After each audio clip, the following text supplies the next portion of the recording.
A former teacher has been found dead in Croft, Clarendon. Her mother, who found her, is still in shock. I just cry. I didn't expect this, none at all. None, not in the slightest dream.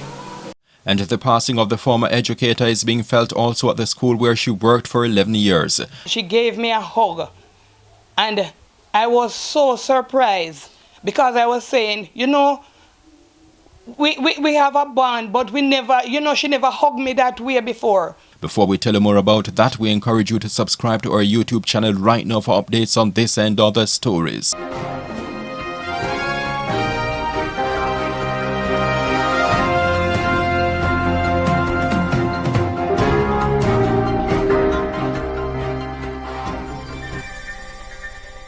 It is never easy losing a loved one, and things can be even tougher if that loved one dies in the prime of his or her life. Rochelle Jones-Cameron, who served as an infant school teacher for 11 years before she recently became a full-time cook, was full of life until she departed without warning on Monday morning, March 13. A doctor who lives relatively close to the 42-year-old pronounced her dead at her family's home in Croft, Clarendon. I just cry. I didn't expect this, none at all. None, not in the slightest dream. Hortensia Grant, who went to an event with her late daughter the day before death prowled through her household, didn't envision herself burying one of her 8 children. And she will not forget the morning she walked into her bathroom and saw her daughter lying motionless on the floor. I went in the bathroom now for something, and then I saw her on the ground. Well, so you were the one who actually found her then? Yes, I was here because my other daughter went to work, Leva went to work. So I was here with the baby, but the baby was in another room. Well, and when you first saw her, did it cross your mind that she died or No, was she dead? I didn't, that didn't come across my mind at all. I thought she was just feeling bad or something like that. So I went and get the alcohol and started rubbing her, straighten her and wet her foot and wet her face and so. And I don't see any response. Then I went and grabbed the phone and called my other daughter. And she called her husband. And then her husband come. The bereaved husband, Kenneth Cameron, told the Beacon that he tried to resuscitate his wife of 11 years, but his efforts proved futile. Turn her over. I get some alcohol and rub her in her face and I say, I don't see nothing. I don't see make no move. I say, I squeeze her finger and broke them and I say, nothing. I say to him, mother, I say, get her. Rochelle and gone. But anyway, we put her up, we take her up, me and his mother and one of his grandson, lift him up and put her in a car. So I bring him go to the doctor because I can't believe say he's still dead. Put him in the car and at the same time we get a call say the doctor come.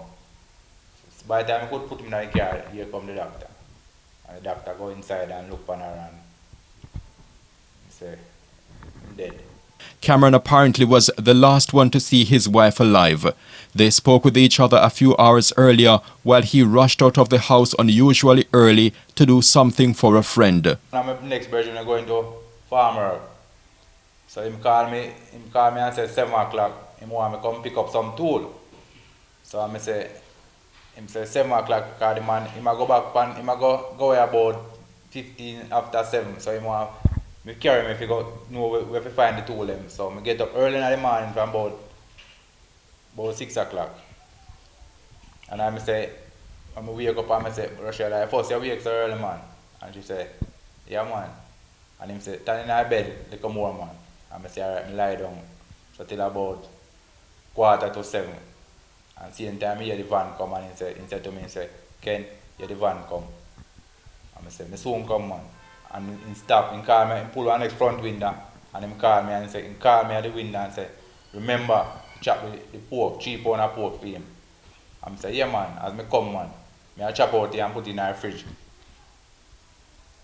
And by me go down the road and pick up the tool them, I call a phone call and I say, took up the phone and I look on him and I see one of his sister and I say, what is this? And he say, Rochelle get blackout. I say, blackout. He said, yeah. And at the same time, we didn't come on the way. So I come find her in the bathroom. Lay down on her face. Cameron further explained that his spouse had not been in the best of health since she returned from her 6-month trip abroad in early December. However, neither of the two thought the illness was life-threatening. She come from foreign about, I don't remember for some time, but sometime in, yeah, December. Yeah, I think it come the 5th of November, December. And then she did it about 2 more weeks after, when I time she said, like him head and him head also feel so good. And she feel, I get up in the morning and I feel like she has struggle. She say, the talk.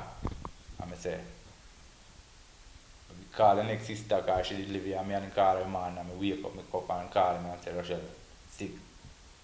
Get some alcohol and sap up her face and did this until revive back. And I say, better go on a doctor. You know. She go to a doctor. When she come back, instead the doctor say, I think he have fits.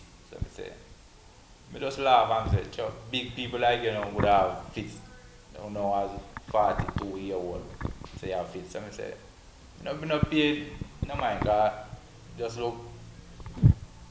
And I think about 3 months, yeah, until the happen again, look like me, I don't know if I that hour, but she says we black out. And mother said, come see her, say, on her face. So,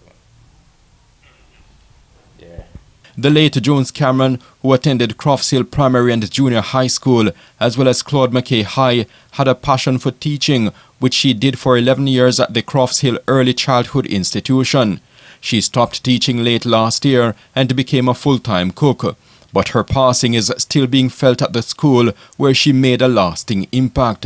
Principal at the institution, Joyce King-Reid, recalled having a chance meeting with her former colleague at an awards ceremony held in Croft Hill the day before she died. On Sunday, I went to a appreciation service.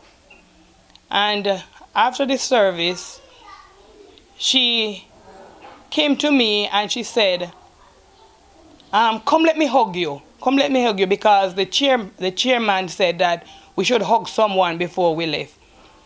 And I tell you, she gave me a hug.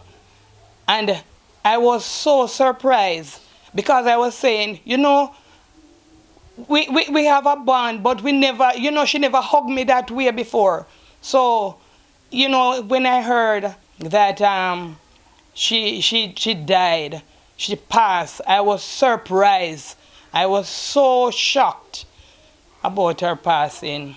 The principal further stated that Jones-Cameron was a dedicated teacher.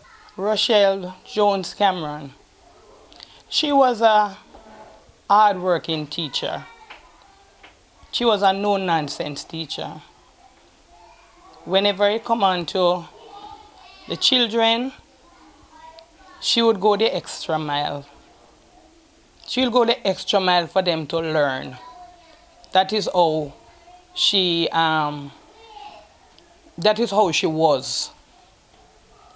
She is like, when the children are in our class and they are not learning, you know, she becomes frustrated, because she wants them to be focused and she wants them to learn.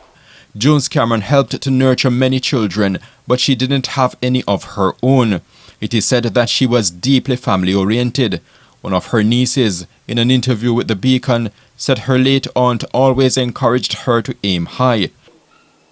She was loving, even though she was miserable. Disciplinarian, as my aunt said. She just want the positive side of everything. I heard that from my mom and my aunt and my grandmother, that she taught me. I don't know for myself because I was young. But other than that, when I am an adult now, she always tell me the do's and the don'ts, what I must and must not do, what she wants from me and what she doesn't want.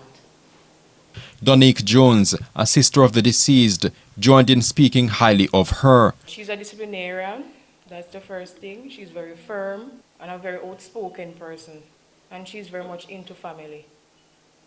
Now, the family is left with the big task of laying to rest a loved one gone too soon. In Crofts Hill, Clarendon, this is the Jamaica Beacon.